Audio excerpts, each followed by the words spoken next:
After 39 brutal days in the Guatemalan jungle and a red-eye flight from L.A. last night, it's time for Survivor winner Danni Boatwright to finally get what she came for.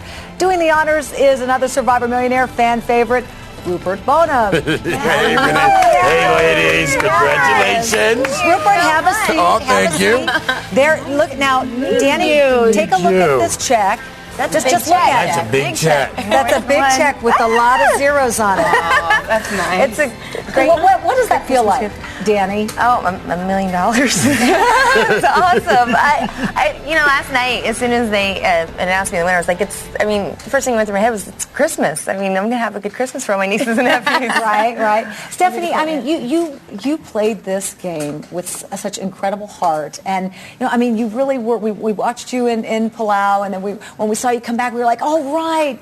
And to be so close and yet so far, what's that feel like? Look, you're sitting right next to the $1 million. I mean, that's nice. That's great. I wish I would have had it, but it's okay. I still never got voted out, technically, so I still feel like I won. Yeah. I'm okay with it. I got to ask you this question because, Harry and I and a bunch of folks in here were talking about, who's really running the show out there. Was it you or Rafe?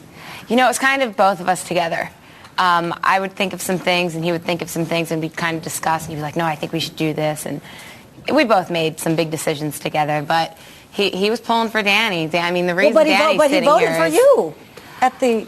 I know, because he wanted Danni to take him to the final two. Right, so he was bitter at that point. Yeah, well, he's probably just upset. But we played a very similar game, Rafe and I. Yeah. So the fact that I think Danni beat both of our games, Danni, last night Judd, they wait until the very end, and he asked you some obscure question about ice skating or rollerblading or whatever, and then he said, because you just skated all the way through, and you look like you sort of bristled at that, because I at home bristled at that. Well, yeah, because I didn't skate, but I think sometimes if you sit back and you watch and you wait for the right move to make, I think that's the smartest play you can make, because obviously Judd's mouth got him voted off the game a little early. And I sat back and I watched, and I'd like to consider myself like the stealth bomber I said last night, because you didn't know that, I was there until after I did all the damage. And honestly, you look so frail. I mean, it didn't look exactly like you were a real physical threat out there. That worked to my advantage, I think, too, because everyone thought I was just some skinny little girls out there just always smiling and didn't know what was going on. But the whole time, I was just sitting there just listening and playing and waiting to make the right move. So, yeah. Did she play the game, a textbook case of playing this game well, Rupert? The game is such a social game. And, it's hanging back and looking for your opportunities is the perfect way to play. Now, being the leader, that's when I went out in Pearl Isles, I tried to be that leader. You always got the target, and then when you came on right at the start, you had a target, and that's a hard one. But Danni, played it great. Yeah. I'm curious, Stephanie, how were conditions in the Guatemalan jungle? How brutal were they compared to Vanuatu? Which was worse? Was it like 100,000 times worse? I mean, I can't even explain. There was no bugs in Palau. You could go in the ocean. I mean, when I got to Kora, they had like Club Med over there, and we're living on we're on the ground. There's bugs covered head to toe with 125-degree heat. It was bad. Yeah. It was very bad. Steph would keep telling us, because she played the game before, obviously, we should get food here or there. And she's like, we're not getting anything. Nothing. And anything. Wow. Rupert, when you look at these two women, and how do you compare, Danni to the other Survivor? Because I know you're a huge Survivor. I'm a Survivor junkie. In terms of other winners, how did she do?